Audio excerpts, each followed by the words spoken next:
Styles in learning. Cognitive styles refer to how we process information. McIntyre tells us that an individual's unique way of organizing their experiences into meanings, values, skills, and strategies is their cognitive style. Cognitive styles can be clearly defined and are easily measurable, which is why they are preferred by psychologists. Learning styles, on the other hand, refer to how we learn new things. McIntyre defines it as a characteristic cognitive, affective, social, and psychological behaviors that serve as a relatively stable indicator of how learners perceive, interact with, and respond to the learning environment. Learning style refers to the way we change meanings, values, skills, and strategies. Learning styles tend to be used by educators for practicality. Learning styles tend to be more affected by interpersonal elements than cognitive style.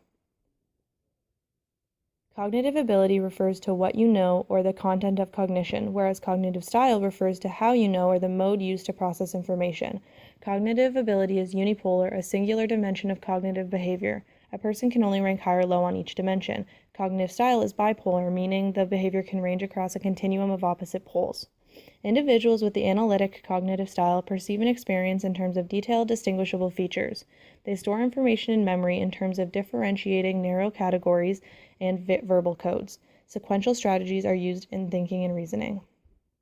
Those with a holistic cognitive style seek to keep an experience whole and perceive connections within the experience and similarities with other experiences.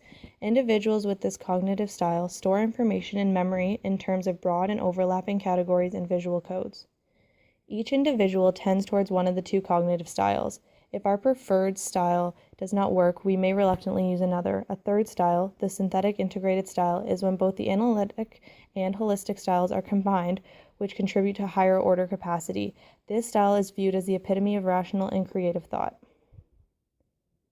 Kolb's learning cycle breaks down adult learning into 4 basic phases. A learner can begin the learning process in any of the 4 phases: concrete experience, reflective observation, abstract conceptualization, active experimentation.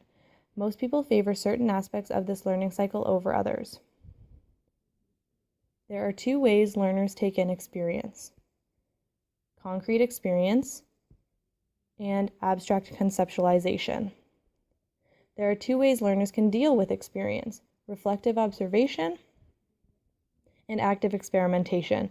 Ideally, a learner will cycle through all 4 phases. Many learners favor certain phases of the learning cycle over others, resulting in a tendency to favor one way of taking in experiences and one way of dealing with experiences. These combinations fall into 4 categories which make up our preferred learning style: diverging, assimilating, converging, and accommodating.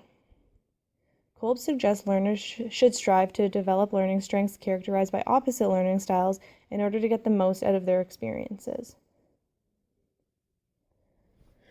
Adult learners are individuals. Facilitators should help them become more aware of their learning style, help them develop skills in other learning styles, discuss pros and cons of each style, be able to respond to all types of learning style, and avoid overuse of their own learning style. Commencing learning and feedback. The following charts show how learners prefer to commence learning and how avoiding certain behaviors can affect feedback.